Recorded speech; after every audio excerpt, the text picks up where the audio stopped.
He has been selected by a lot of people in the government to represent the idea that there are peaceful Muslims and that it's not the evil religion, and everything, and that there's good people that want to be free also. Now, that's what I want to know. Two things. Why is it that we associate Islam with violence, which I have very close Muslim friends that would disagree with that and say that's why they became Muslim as Americans, because of the peace component and being libertarian. Now, my biggest question, though, is how do you get selected by the government to represent this position? You go into the Senate. You go to hearings. You're on, conservative television to say this. Why you?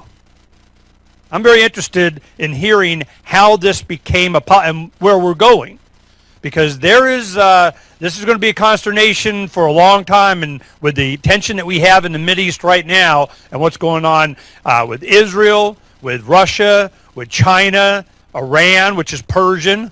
We have Iraq, Syria. Now, he came here, his family moved here in 1966 as part of refugees from Syria because of what was happening back then. So now we're going to hear from Dr. Zuhdi Jasser. Hopefully I'm saying this right. A lot of the questions here, and hopefully a lot more things are going to get answered. Dr. Jasser. You just want to take the mic? Yep, I'll take the mic.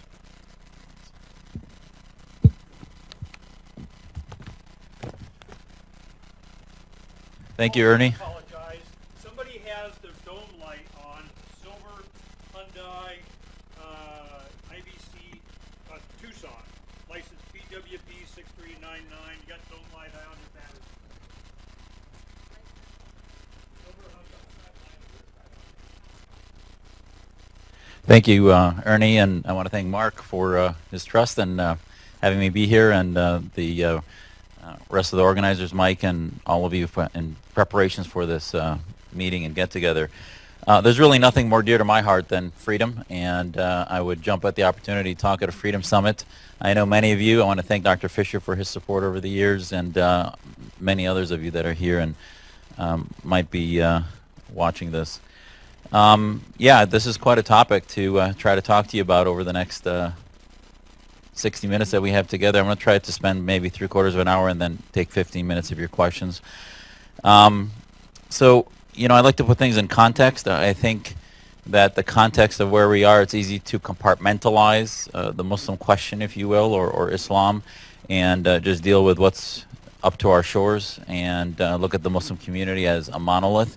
We are not. What I want to do is really the context that I want to put my time with you today in is, as Ralph Waldo Emerson said, there are always two parties, the party of the past and the party of the future, the establishment and the movement. And I really thought that is really apropos to today, because a lot of people are talking about President Trump's ascendancy, as and as he talked about in his campaign, as being outside the establishment. And I think from the ethnocentricity of American politics, we look at where we are, and you can diagnose and figure out how President Trump came to win the nomination and then the presidency. But the bottom line is he did so as an outsider, as somebody who wasn't part of the political elite. And as Ernie introduced me, I'm scratching my head listening to him talk to us and saying that I'm part of one of the Muslims selected by government. The reality is I guess that probably the reality that some of you may see, especially within some of the conservative movement or libertarians. But the reality is our organization is on the periphery. The folks leading Muslim representation, the folks who have budgets in the tens and hundreds of millions of dollars that are Muslim organizations in America, are Islamists. They're theocrats. They are either supported by Qatar, by Turkey, or by their antagonists, Saudi Arabia, Iran, and others. So the reformers, while I think many in the conservative movement get it and have not given the Islamists much of a platform, that's not to say they haven't. I mean, if you look at the folks funding a lot of the presidential libraries, be it the Bush Library, the Reagan Library, or others, it includes a lot of petro-Islamic dollars. So I am fighting the Islamists both from the far left, which I call the red-green axis, and also within the conservative movement. So we are often in quite a lonely endeavor as reformists. And what I want to do is lay out for you, and I understand the fact that if you see a vision, if you see a future for America that doesn't include us sending our sons and daughters to wars indefinitely, to a whack-a-mole program that has continued to be ineffective wherever it is across the planet. I served in the military, and I understand the price that we pay, and it's really ineffective. And I can talk to you about some of the countries that we have had missions in and what some of the goals might be or should not have been. But at the end of the day, I think it's all about ideas. They should be able to fight their own wars, and they can't win wars unless there's a goal. And if you look at our programs, the reason we are losing is because we've been on defense. So if there's one thing you take away from my time with you today is our mission at the American Islamic Forum. I'm going to tell you a little bit about our organization. But our mission is that we shift the American mindset from being on defense when it comes to the Islamists and the anti-American, anti-liberty, anti-freedom movement across the planet, to us being on offense. We have, and what being on offense, what? Not against them. There's too many things, as Rick just laid out, over history that to fight. But 70% of the world is living under some form of tyranny right now. And why don't we have an offense for freedom? The Qataris, a little island the size of Rhode Island, is spending billions of dollars on Al Jazeera and other media outlets that are spreading ideas that are not only anti-American, anti-Western, but they are anti-freedom. We are spending virtually nothing when it comes to messaging within the Muslim world, and the money that we are spending regarding messaging is actually apologetics that America is not that bad, it's not a conspiracy theory, we sell blue jeans and music and rock and roll and other things, we're not out there to hurt you, it's all apologetics. It's not actually free speech, as you saw about Asiya Bibi. Asiya Bibi, who was one of, by the way, that's one person. There are thousands of young women, of men in jail, tortured for free speech issues in Pakistan and Afghanistan and across the Muslim world. You hear one or two cases that then become icons, but at the end of the day, there are thousands of those cases. She couldn't find a country to get asylum in. It took her months until I think Canada finally did so. The UK refused to. Why? They were worried about riots from Muslims within their populations that would happen if she had come in. And the picture actually he showed you with the sign was in London. So at the end of the day, culture, as Peter Drucker said, culture eats strategy for breakfast. So we can sit down and talk about the dynamics of Hayek and the dynamics of Jeffersonian democracy and how the Muslim world will never transform itself through tyranny into Jeffersonian democracy. But at the end of the day, where are we in the cultural war? I'm going to talk to you a little bit about some of the opportunities we had to put forth ideas on platforms that we missed. And it would have been low investment with high yield, and unfortunately we've been missing that. You see, on the one hand, a huge Hollywood media industry that responds to shootings within our population, and all of a sudden you have every celebrity from the Grammys to the Oscars, whatever it is, talking about the Second Amendment and taking away our rights to own guns, etc. And then you have Manchester concert with Ariana Grande, who lost 40 people that were attending her concert, leave because ISIS decided to attack folks not inside the concert because they couldn't get in, but attack them as they were egressing from the auditorium, and then did another attack a few hours later. And yet her entire comments posted online and afterwards mentioned guns, but mentioned basically living peacefully together, nothing about the ideology, nothing about freedom, nothing about what we're fighting. So if you don't see an imbalance there, and I call it a bigotry of low expectations, which is, oh, when we're dealing with Muslims, let's not hold them to the same standards that we do everybody else. Let's not hold them to the same type of scrutiny. I think ultimately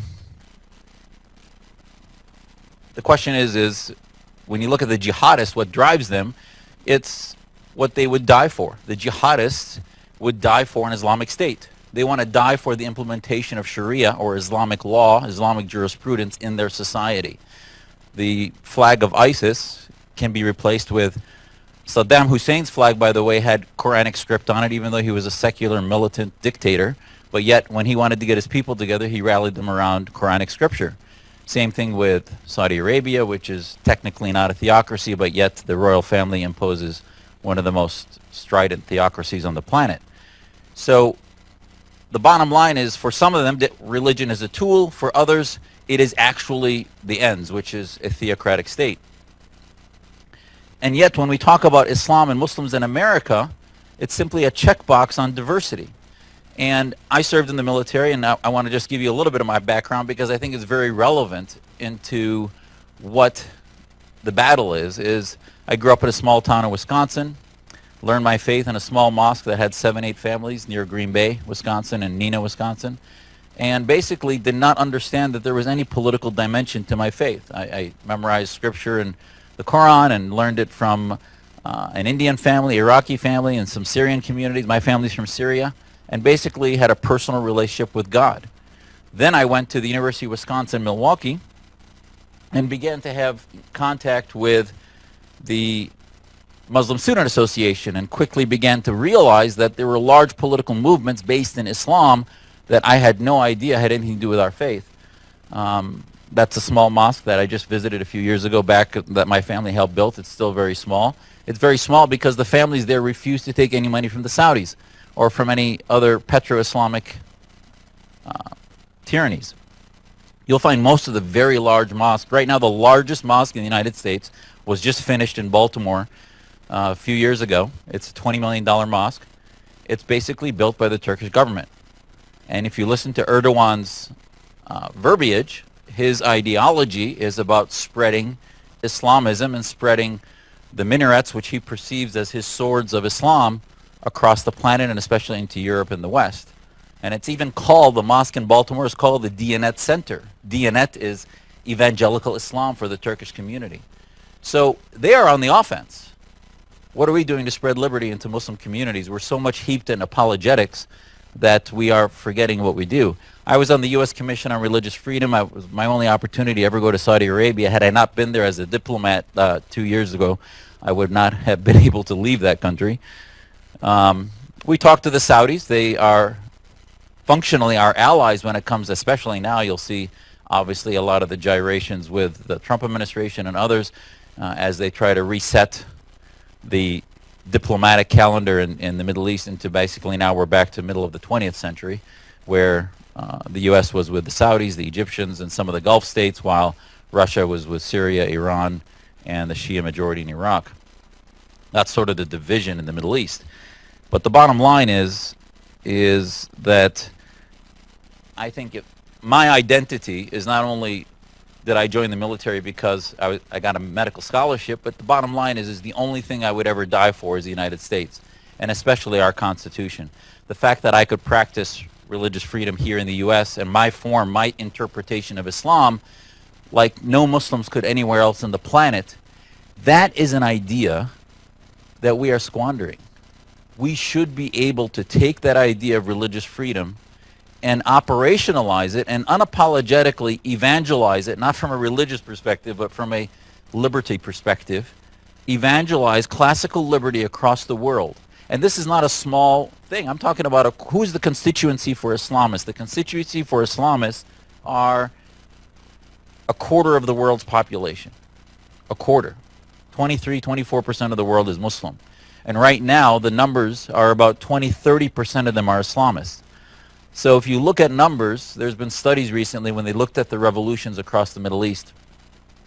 The tipping point for revolutions, and this actually then was retrofitted into other revolutions, when you talk about mass movements occur once you start crossing the threshold of 8, 9, 10% of the population. Once you get to 11%, then things start changing. The Egyptian government, this revolution started in January 2011. Once over 10, 15, and actually 30% of the population was no longer showing up for work, they were in the streets. You had a country of 70, 80 million in which you had 10 to 15 million in the streets. The economy stopped and the government was paralyzed. And that changed their society. The Mubarak dictatorship stopped. It ended. He was put in jail, and they had a revolution. Now, many will say, well, they ended up with something worse, which is true. They did. They ended up with the Muslim Brotherhood, which is theocracy, pure and simple. But I would tell you that, use Iran as an example. Iran now has had 40 years of Khomeinist Islamic theocracy since 1979. Before that, they had the Shah. And many of you could say, well, look we now had much worse. We have the biggest threat to the United States and the planet is Iran, which is probably true. We're trying to make sure they don't get nuclear weapons. Why didn't we just keep the Shah? And certainly that was part of the mission of the CIA and other intelligence operations in the 50s and 60s, was to try to keep the Shah in power. That Game of Thrones way to approach the Middle East is nonsense. We need to change that. Let the people determine their own destiny, as we're trying to do in Venezuela. I don't really understand the difference in why we're approaching Venezuela different than we have Syria or any other country in the Middle East. But as you look at strategically, 40 years in Iran of theocracy, now you have another nascent revolution on the verge of happening. Their economy has an inflation of 50 to 100% over the last 6 months.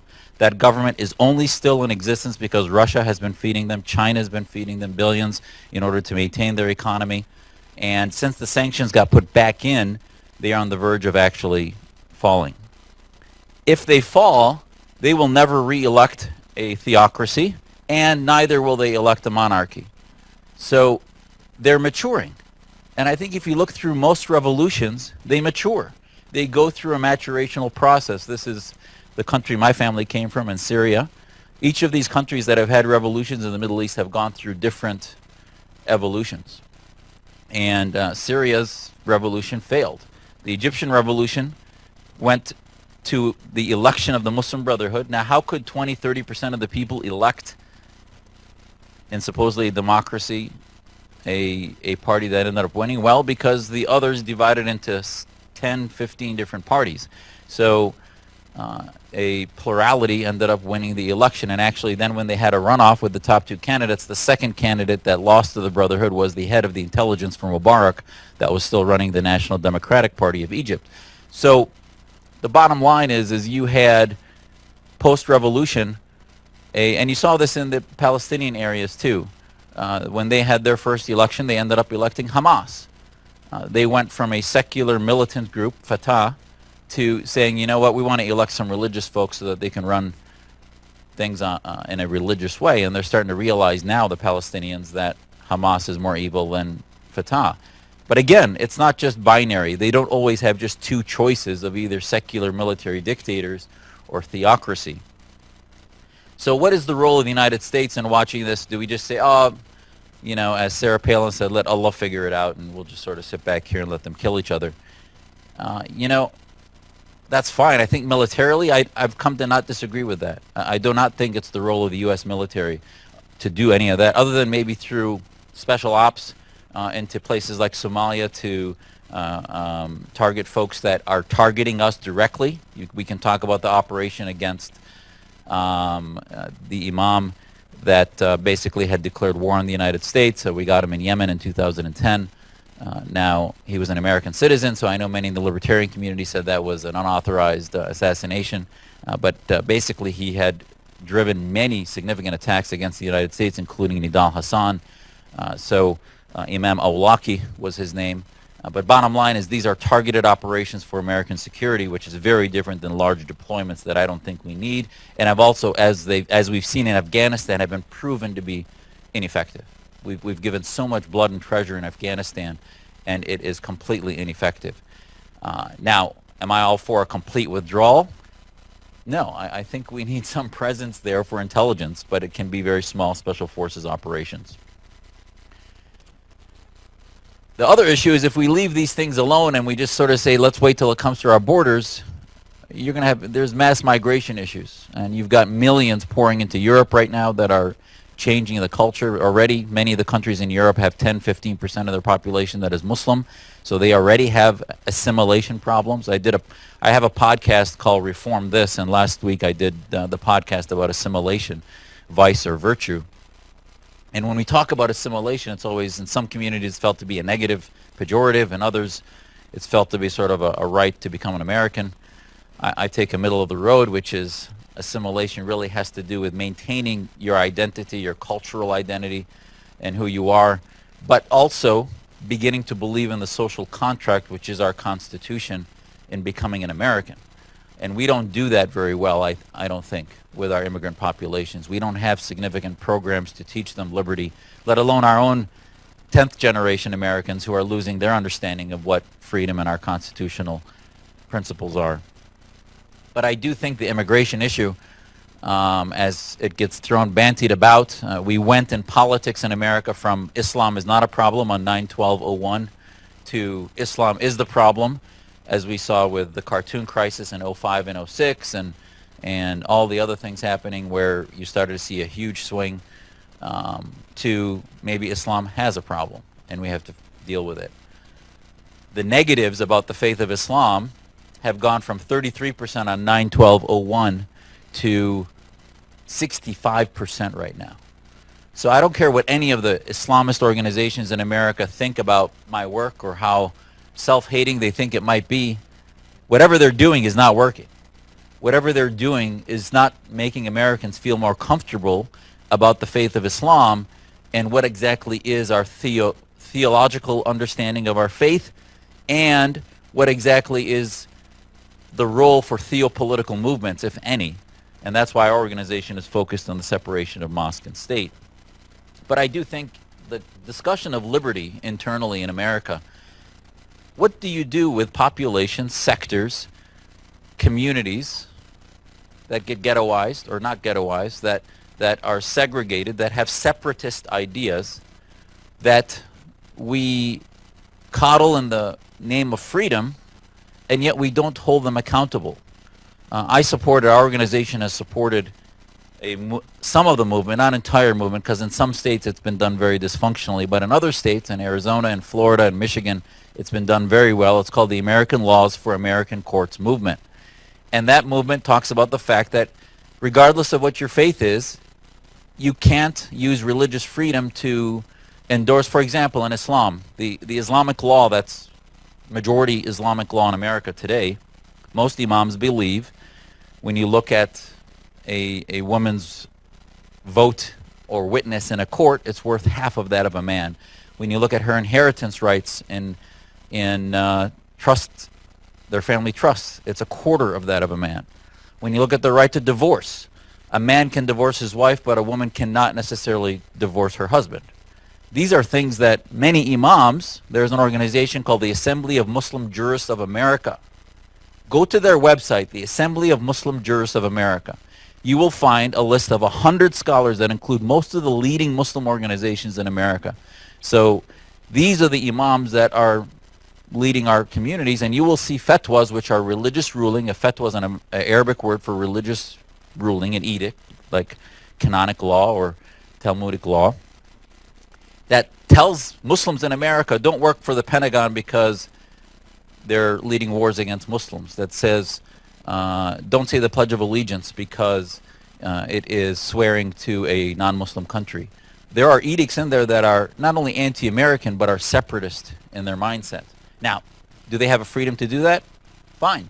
But let's expose it, let's talk about it, let's have a diverse understanding of what it means to be Muslim and not hide that information, use those same imams as the standard bearers for the Muslim community. Right now there are 2 Muslim women that have been elected to the Congress.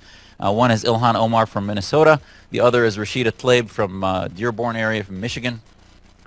They are probably one of the most leftist, radical, socialist, anti-freedom leaders that we've had in our community, and yet they've been elected.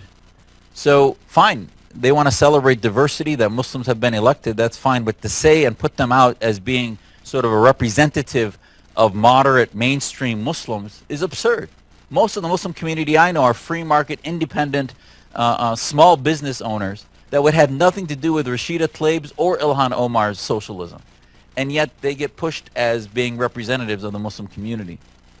Why? Because of the pathology of identity politic, the concept that if you're against certain types of immigration that you're for a Muslim ban, when in fact yes, there's no doubt that political leadership has been very dysfunctional in some of the terms they used. I wish they had talked about an Islamist ban versus a Muslim ban, but we can talk about some of that semantics.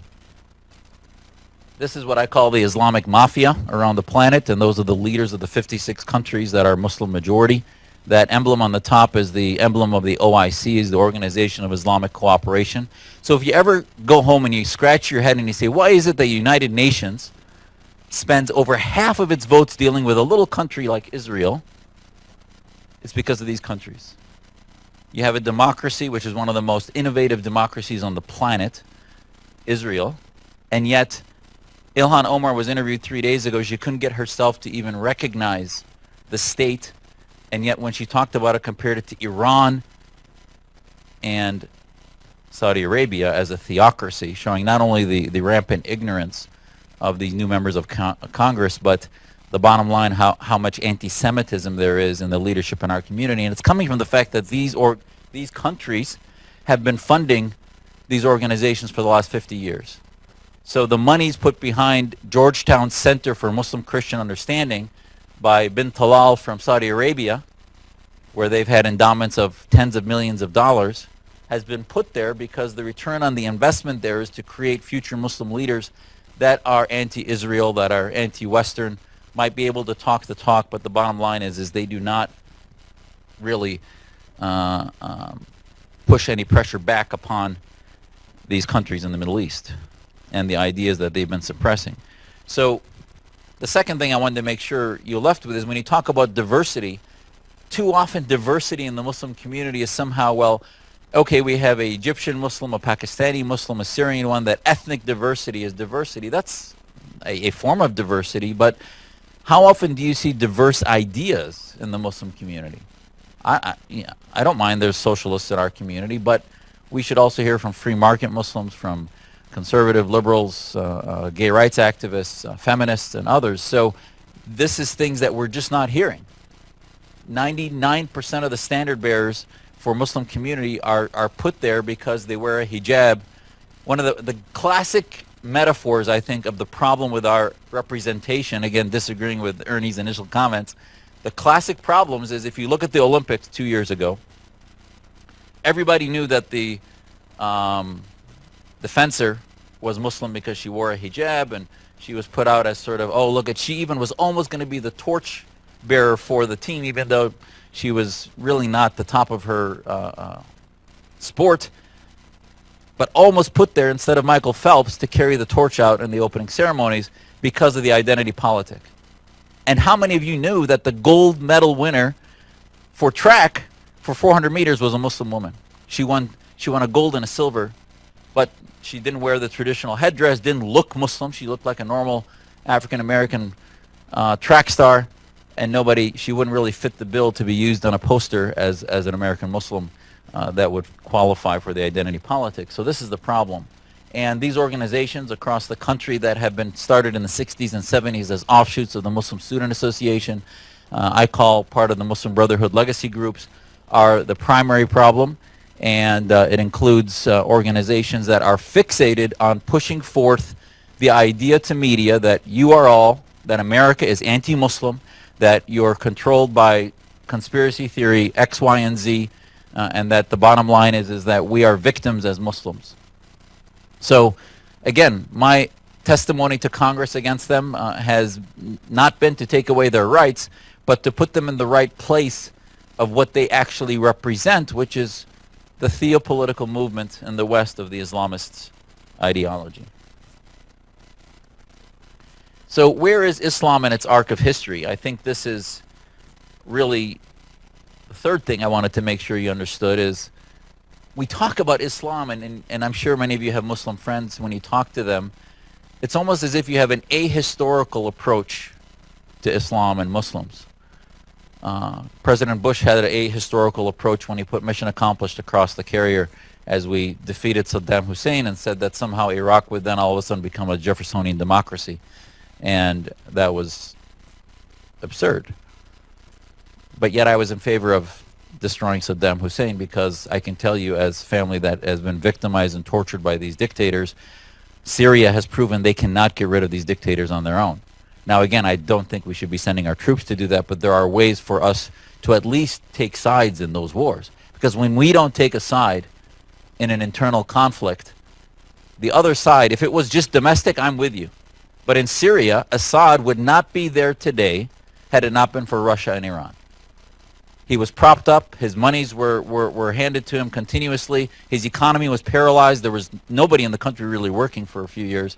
It was completely destroyed economy. And yet he survived because Putin and Khamenei and even some monies from China provided his continued support.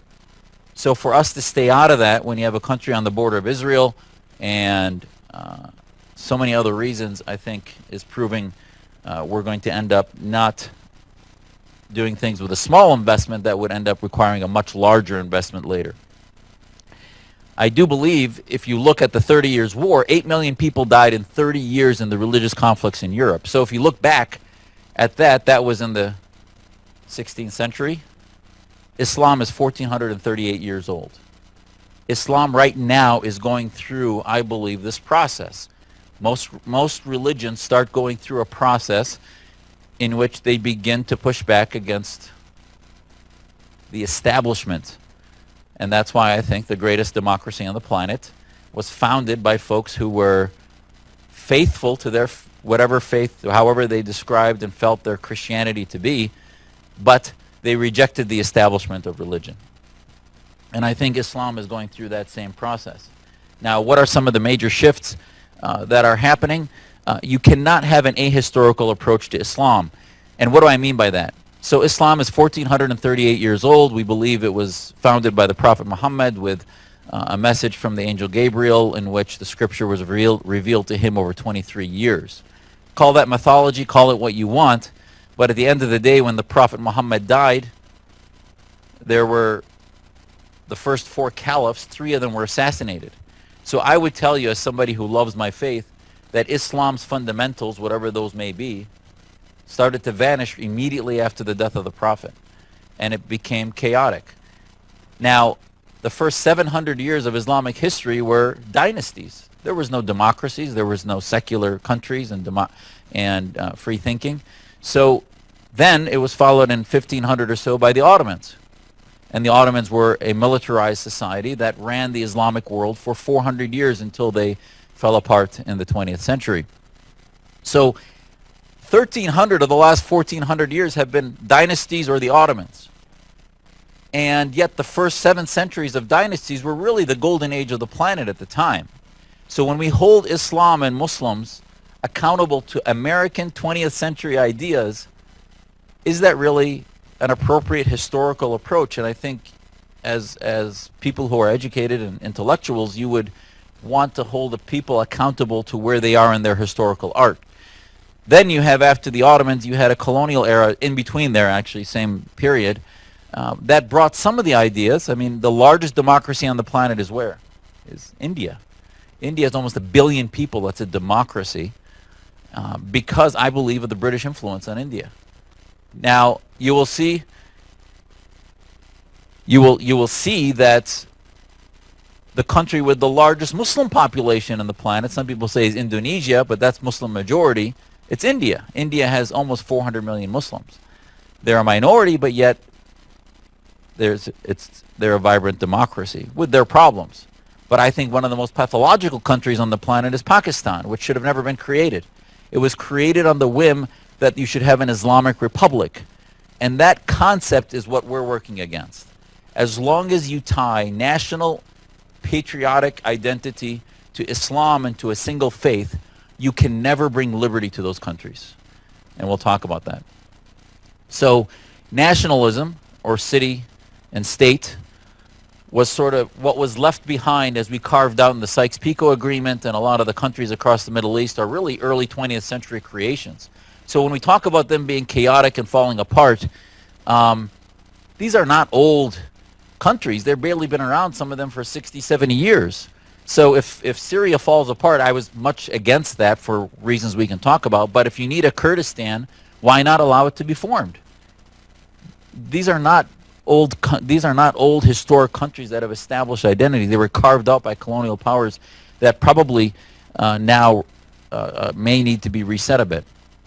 So bottom line, though, is that national identity, I believe, is where the struggle is. Because if the Islamists win out, they want to create Islamic identities with their countries and then create that. Remember I showed you the picture of all those rulers of the Muslim countries. Left to their own devices, each of them hate each other. In that picture, I showed you Khomeini standing right next to the king of Saudi Arabia, taking a picture as part of the Islamic cooperation. They hate each other. They're on the verge of war half the time. And yet they come together because they want to collectivize against, they divide theologically the planet into the land of Islam, Dar al-Islam in Arabic, and the land of wars, everything else, Dar al-Harb.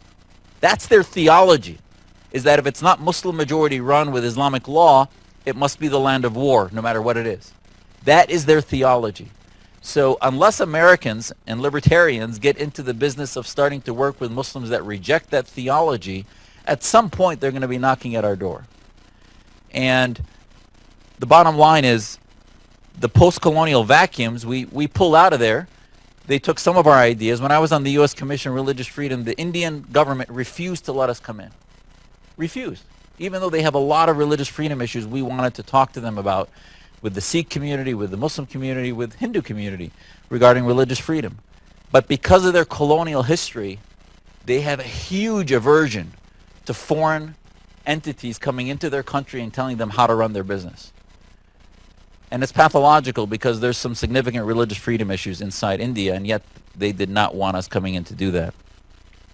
So a lot of what we're seeing today with revolutions is related to 20th century dictatorships that are very dysfunctional, that ultimately will not sort of spontaneously disappear and then be replaced by liberal democracies and reformists.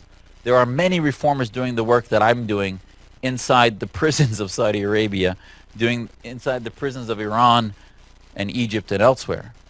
Yes, as al-Sisi is a bit better than the Muslim Brotherhood in Egypt, but he's continuing to torture journalists and freedom activists, and the media there cannot be used as a tool to reform the center. The Vatican of Sunni Islam right now is in Cairo, Al-Azhar, basically. They compete with the Saudis for that title, but the bottom line is Al-Azhar University does a lot of that work. But to say that they have vibrant debates about Islamic law is absurd. So these are the things that I think need reform. Ijtihad in Arabic means a modern interpretation of religion in light of modern day, or reform. It's been replaced with fundamentalist nihilism. That's really how the ISIS jihadists get into the hearts of young kids. It's called jihadi cool, if you will. They have videos and social media and other things in which they get these kids that are really nominally understand their faith, but yet they get them into this gang community mentality. It's a fundamentalist nihilism, if you will. The Arab awakening, I think, was a huge opportunity. Again, through the example and the metaphor of what President Trump brought to the table in America, chaos and disruption, I believe, is a good thing. Sometimes the elite and the intellectuals get so dominant and self-righteous and self-absorbed in what they're doing inside the Beltway or inside whatever community, they need to be completely disorganized and disrupted in order for you to have real reform. And this is the problem, I think, with what we saw in the Arab awakening. Every time, one of the most common questions I get is, well, Zuhdi, what do you want us to do? ISIS will be worse than Assad, so let's support Assad. That's what Senator Rand Paul says all the time. First of all, that there's bigotry enlaced in that comment, which is somehow let's support some ruthless genocidal dictator who uses chemical weapons because the group that comes next will be worse. Second, they can evolve. There is evolution. As long as they don't have nuclear weapons and don't threaten their external countries and us, let them evolve, but we can't support a tyrant because we're worried about what will come next. It almost appears as if then we're not only doing a Game of Thrones, but as if we're God to know what's coming next. And I think Iran shows that eventually they will evolve away from that.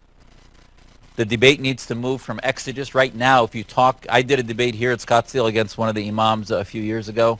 It's amazing. The mindset when you debate Muslim leaders, even in America that have been here for many generations, they really think of law and society as an exegetical exercise. What does the scripture say about X, Y, and Z? It's a very black and white approach to religion versus reason. So many people say, well, Zuhdi, you don't have a degree in Sharia. Many of the people you work with are not Sharia experts. So therefore, you really are, it's a waste of time. You need to get imams on your side. I think most of you know, as you know, the founding fathers were not priests. And yet they developed the foundations of the greatest country on the planet. So I don't think we need to put our investment in the priests or the imams of Islam. They're going to come later. When the liberals, the classical liberals, start funding religious institutions and building them and hiring the imams to come up with a way to change the Islamic law so that it fits liberal society. They're not going to do it first because they're not courageous enough, and because some of the institutional, the problem is 99% of the imams I know have not read Hayek, have not read the libertarian thinkers from Rousseau and all of the philosophers and others that form what Western thought and ideas are. Is the Quran, is religion a source or the source of law? That little nuance is a huge issue that I think if we focused on could reform the entire Middle East and Muslim world. Majoritocracy versus minority rights. This is the issue I think with populism. I'm very much in favor of populism. I'm going to talk to you a little bit about some of that, but not completely. Because populism left to its nth degree then becomes a suppression of minority rights and minority identifications. So this is the problem with populism. But on the other hand, if you look at the Arab awakening, it proved that majoritocracy, while it pushed back against dictators, then when it got implemented democratically, destroyed the 49% of the population that did not vote for the folks that got into power.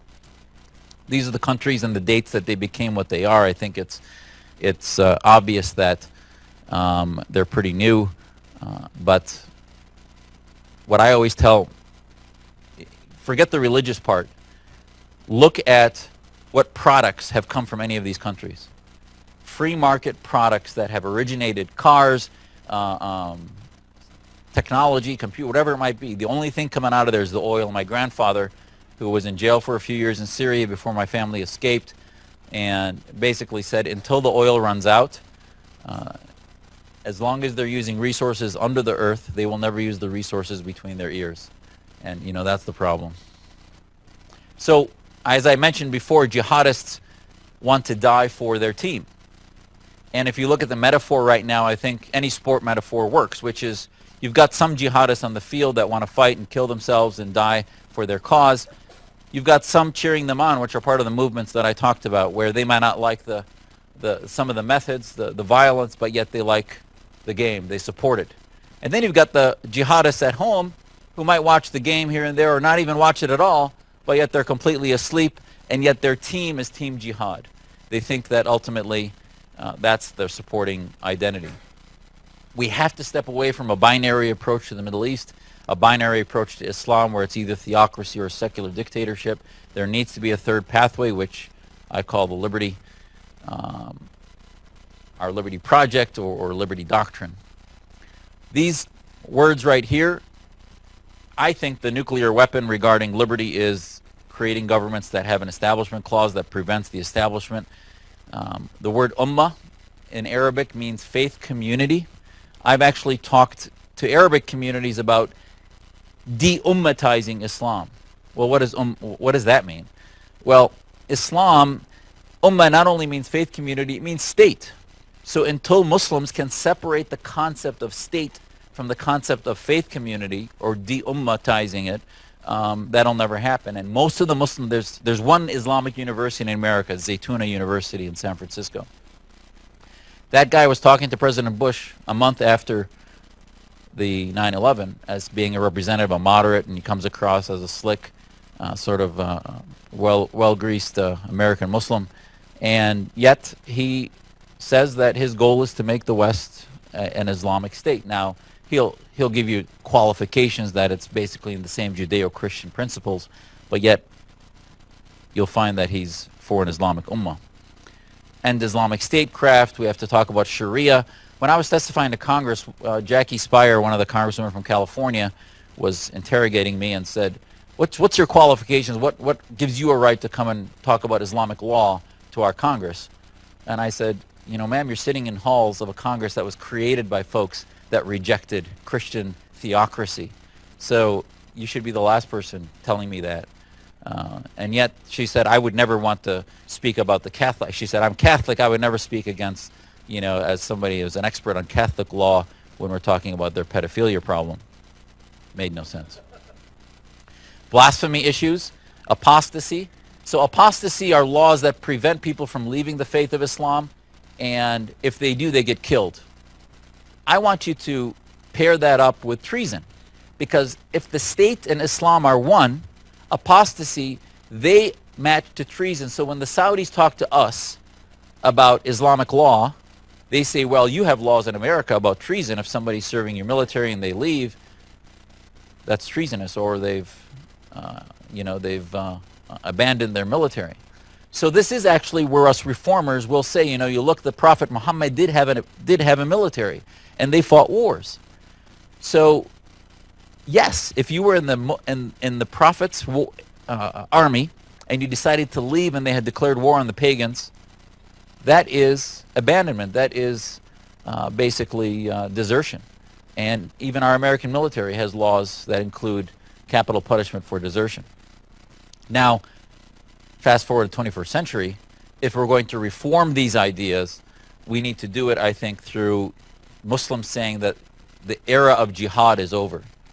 The era of any military having an identity of fighting a jihad. So Turkey is a member of NATO. A member of NATO now, we have a country that Erdogan's aspirations are not only to bring back sort of a caliphate, but if his military were to fight a war in Syria, I guarantee you that the verbiage they use on Turkish television is they are fighting a jihad. We should not be allied, let alone have them in NATO, with countries that are fighting jihads. It doesn't make any sense. Same with the Saudi military. We have basically blinders that are quite problematic. This is on our homepage on our website, that there are elements within the faith of Islam that Muslims can look to self-criticism, to self-repair, that it can be done from a position of tough love, and that this is a mission that we use to advocate for the preservation of the founding principles of the U.S. Constitution, liberty and freedom, through the separation of mosque and state. Again, we recognize that we're not like the organizations in the U.S., Citizens United for the Separation of Church and State. That's a far-left, anti-religious movement. We don't want freedom from religion. We just want freedom of religion. And I think that's one of the... And that's why if you have an ahistorical approach to Islam, you would understand that Islam right now is where the West was in the 17th, 18th century. It is not where the discussion of religious freedom is in America in the 21st century. It's a whole different issue. I hope you understand Islamism now, which is political Islam related to viral movements and related to top-down movements.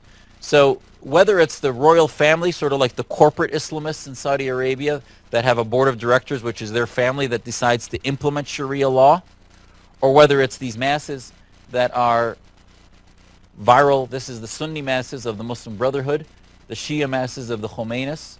It's the same Kool-Aid that they're drinking, which is political Islam, institution of theocracy. The ideology is quite similar.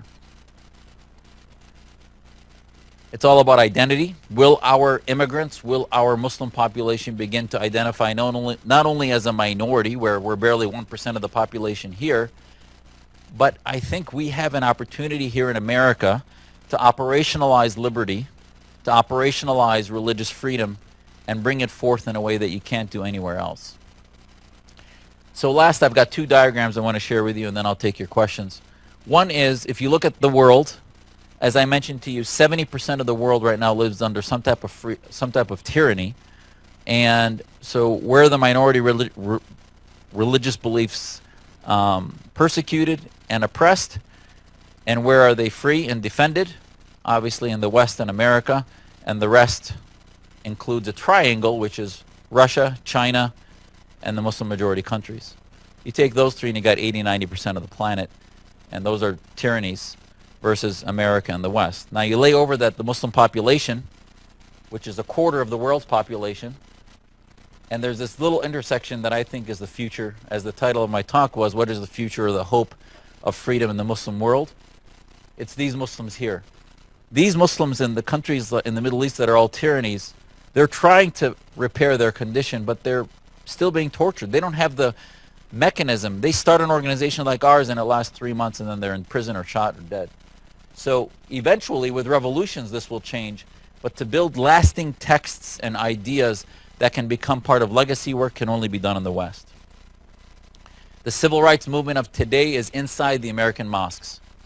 So if you don't take sides and if you think it's going to repair itself, look up some of my own conflicts here with some of the mosques locally, and you'll see that the civil rights movement, I believe, will happen when Muslims start no longer saying, well, we live in America, let these radicals run the mosques. No, until we feel we have to run our own mosques or start some new ones that are more freedom-based, you're going to continue to have problems. The most common question I get is, well, how many Muslims agree with you? And are you a mutation of the Muslim community? So if you do a continuum of the Muslim population across the planet, from very secular, and I don't like that term because it implies non-practicing, but whichever way you want to, I would say just oppose it from theocracy. Most of the data shows that 30 to 40% of the Muslim world left to their own devices believes that Islam should be part of the national identity and the legal system. 60 to 70% are secular. So you overlay that with extremists, violent extremists that believe that the ends justify the means and we use terrorism. You've got the Assad, Saddam Hussein, Gaddafi militants, Fatah, those who use terror to get control. Same thing here, ISIS, Al-Qaeda, Jamaat Islamiyya, all the radical Islamist groups. And you're left with 80% in the middle that are non-violent majority of Muslims. So worldview is the key. What are the worldview of Muslims that you talk to? What is the lens that they look at the world through? The ends justifies the means on each end, or is it liberalism versus Islamism? And that's really right here, until we start to work here, and correct me please if I'm wrong, if any of you know that we're doing work right here in this continuum between theocracy and secularism among Muslim populations, please let me know. There are many leaders doing that work. I can tell you droves of books. We've got a bibliography on our website of folks that are doing that work like we are, but it's really far behind. That's my book, A Battle for the Soul of Islam. It's my story and a lot of what I've talked to you about here today. This is our Muslim reform movement, as Dr. Fisher mentioned. There were 24 of us that got together in Washington and laid out a Muslim reform movement declaration that includes our principles. We said if Muslims sign on to that document, 2 pages, simple document, equality of men and women, the individual rights of folks to be able to express themselves, leave Islam, criticize Islam, the fact that Islam is an idea, it has no rights, so we reject the term Islamophobia. There are many ideas in there that are part of our declaration. I brought some copies. If they sign on to that, then I think they're part of the future. We posted it in a Martin Luther-esque type of way on some of the mosques, the Saudi-funded ones in Washington, and we'll continue to do so where we can. Here's the last contact points for you. I've got some, our website, Take Back Islam, our website, AIFdemocracy.org. My podcast at Blaze Radio is Reform This, and here's our contact points. So, thank you.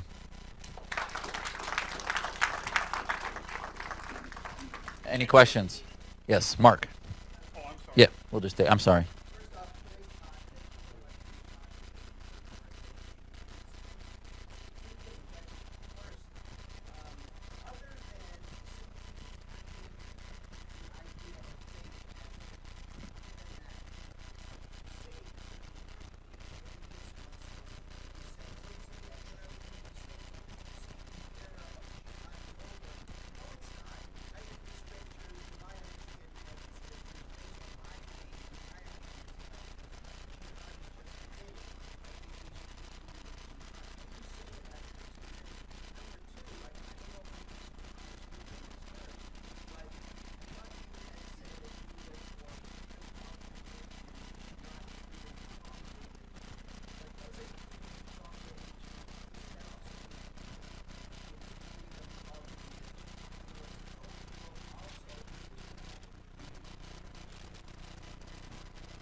Absolutely. So to take your first question, I think, the bottom line is fundamentalists believe that you can't take inventions, new things, and put them into religion.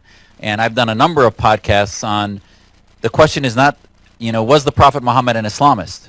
Was he a jihadist? Absolutely he was. But the question is not what he did in the 7th century. The question is, what would the Prophet Muhammad do if he were alive today? And I think if the Prophet Muhammad were alive today, he would say, you know what, wow, this American experiment is fantastic. It's a much better technology. So I would tell the Muslims that say jihad says X in the Quran, I would tell them, okay, if you use modern computer science, medical science, why can't you use modern political science? Why can't the concept of jihad become archaic? The Quran says you can marry 4 women. There's no doubt that that's in black and white. And yet I've never met a Muslim married to more than one wife. So why is that? Are they rejecting their scripture? No, we say, you know what, we're not going to rip it out. I'm not for, and a lot of religions have this debate about what does reform mean. I would say you relegate some things in the Quran to history, and some things apply to today. I'm not going to rip it out. It's a good historical document on some things, but there are things that just don't apply anymore to today. So jihad does not apply anymore. It's not necessary. When Islam was on the verge of complete extinction, it made sense to have a military that was Muslim fighting against the pagans. Today they're a quarter of the world's population. It's not going to ever be extinguished. They don't need jihad anymore. The technology of a modern secular state makes a lot more sense from a religious freedom perspective. Your other question, I would push back to you and say you believe in a non-aggression principle for libertarianism. So the problem with right now, the secular movements, the anti-religious secular movements in America and in the West, one of the reasons Islamists are spreading so much in Europe is because of how vicious the anti-Christian and anti-Jewish mentality is in many of the communities there, where there's no ability to publicly wear a yarmulke, a hijab, or cross. It becomes so toxic to having religion around you. For example, celebrating Ramadan, fasting publicly, celebrating Hanukkah or Christmas. That's what I mean by freedom from religion. You should be proud of the folks in your community to be able to be publicly proud of their faith. When you prohibit and you make the culture toxic to where they're no longer proud of publicly displaying their faith, that is what I'm afraid of. Not legal imposition, forcing them. Yes, people can be secular and be proud of it. They should never be forced into religious practice. Yeah.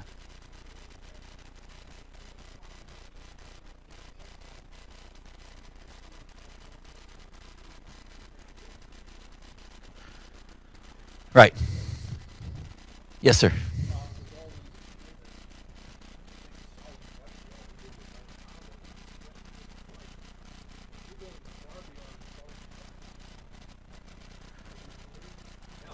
Actually, not really. Now, Salman Rushdie, a lot of the artists, and I defend them, I think the speech at extremes is the ones we need to defend. The cartoonists, because you don't define the character of a culture by the moderates. You define it by which extremists it will defend in the speech I'm talking about. So Salman Rushdie left, I don't even know if he was Muslim, but I know he left the faith if he was. So I would tell you that we work closely, for example, with Ayaan Hirsi Ali, who's done great work at her foundation on female genital mutilation. She was from Somalia, went to the Netherlands, was attacked in the Netherlands, and then came to the U.S. But she left Islam. So a lot of the people who attack Islam from outside will always engender a lot more, I think, hate and other things because it appears like it's somebody external who hates the faith versus somebody internal who loves the faith but wants to modernize it into something that's in terms with the 21st century, not the 13th century. But I think at the end of the day, the Asiya Bibis of the world, there was another lady who left Saudi Arabia that was brought to Canada 2 days ago that left Islam and locked herself in a room in an airport in Thailand because if she went back to Saudi Arabia, she would be tortured and killed. Now, she left Islam. Our ability to protect her is very important. And I think sometimes we forget the importance of the folks. When I was on the U.S. Commission on Religious Freedom, I reminded them that some of our best allies are folks within the majorities of these countries that are reformists, that are political ideologues that push back against the theocrats, and I think that's the role that I would play. I'm actually not we get a lot of threats verbally, etc., but not as many physical threats, because it's a lot more dangerous for them to kill somebody like me from within the community than it is for somebody outside that they see it as an external threat against their gang, their tribe. Dr. Fisher. That's a great question. So, you know, our traction, he said, how much traction has our reform movement gathered since we formed in December 2015? Leadership-wise, we've got about 25 to 30 leaders. We've got followers on social media, about 500,000 followers between. Now, how many of those are Muslim? I think the most important part is what's the Muslim traction. We work with Quilliam Foundation in London that includes Majid Nawaz, Usama Hassan. We work with Rahil Raza in Toronto, Tariq Fatah. We work with Ezra Nomani, who many of these folks actually you may have seen on the Bill Maher show and some of the other mainstream media areas. You know, it's hard. I think we've made slow progress. I think if we had more platforms and were given more legitimacy, actually we're part of the mainstream, we would have had a lot more progress. I mean, this Muslim congresswoman from Minnesota, who's a radical Islamist, has 500,000 followers on Twitter in just 3 months. And yet that's been our progress on Twitter and social media now in the last 15 years. So her friend's from Dearborn, but she's from Keith Ellison's district, just around Minneapolis. No, actually the percent Muslim population in her district is about 5-6%. Yeah, it's very small. So we're trying to get traction. If you're waiting for masses of Muslims to show up in the streets, I'm going to hang it up. This is a waste of time. If you're waiting for leaders, our Muslim Liberty Project is about creating future leaders that can begin to do what I'm doing. And that's really where we're investing, is creating Muslims that can shake the boat and disruption. One last question, sorry. Oh, okay. Okay, go ahead. Yes.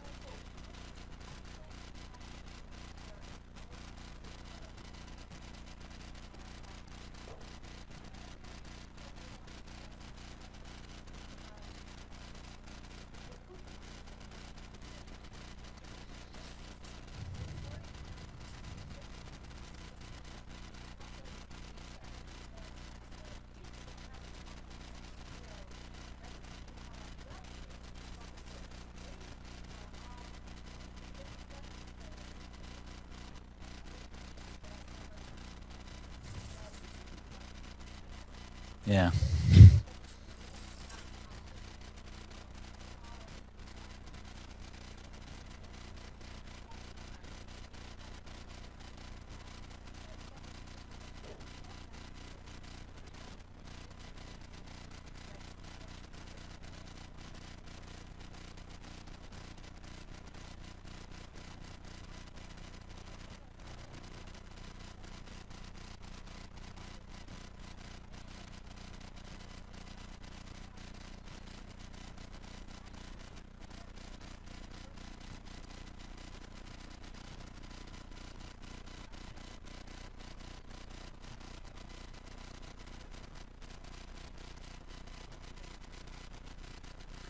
I appreciate your question. I strongly disagree. I think if you look at the Christian community in that during the 30 Years' War, before Enlightenment and during the Enlightenment process, during the Reformation and during the process that created what led to the French and American and Western revolutions, there were many, many well-to-do Christians that believed in theocracy.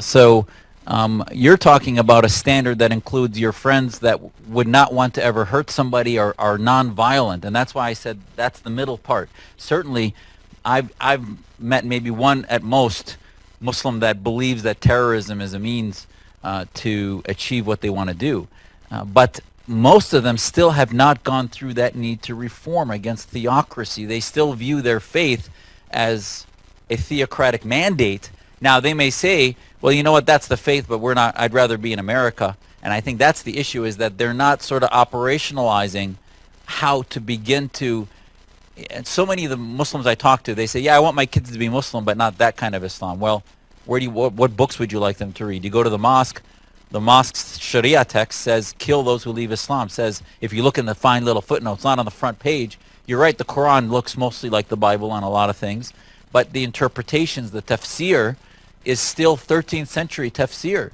that's in there. So they're not doing the hard intellectual work. There's been no movements, the Jabotinskis that were involved in the reform of Judaism that involved how it assimilated, etc., into the West. That is not happening yet in mass movements in Islam. Most of the Muslims you're talking to are just sort of detached and have reformed it in their head, but there's no intellectual substance to back that up. The establishment is still pretty radical and pretty anti-American.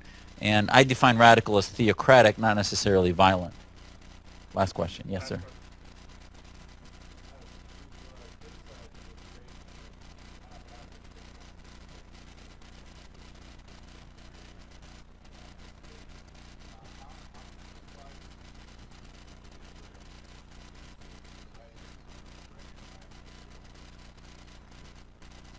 Yeah, that's actually, if you look at Al Jazeera, if you look at The Intercept, a Russian-funded or allied or organization, media, that's a lot of the common Islamist responses. Well, Jasser is a hypocrite because he supports Israel, which is a Jewish state, and he doesn't support an Islamic state. I would tell you, first of all, there are barely, 18 million Jews on the planet. So this is not, their caliphate, if you would not be a threat. Number two, Israel is not a theocratic state. It is a secular state with vibrant populations of other faiths. Third, the foundations of the building of Israel are related to a time in which they lost almost a quarter, if not more, of their world's population in a Holocaust. So they needed a place in which they were not going to become victims of another genocide. So I think that the premise of the need of the intellectual, moral, ethical foundations of the need for the state of Israel, not to mention, even theologically, I could give you justification in the Quran for the existence of the state of Israel, which is the only state in the Quran that's recognized by God as being a state, is Israel. So I could give you theological reasons, I could give you intellectual reasons, but it is there's no moral equivalency between a quarter of the world's population deciding to set up Islamic states versus Israel, which is barely, 6-7 million people or whatever the population is there. So I know did I answer your question or? Okay. Okay. Thank you.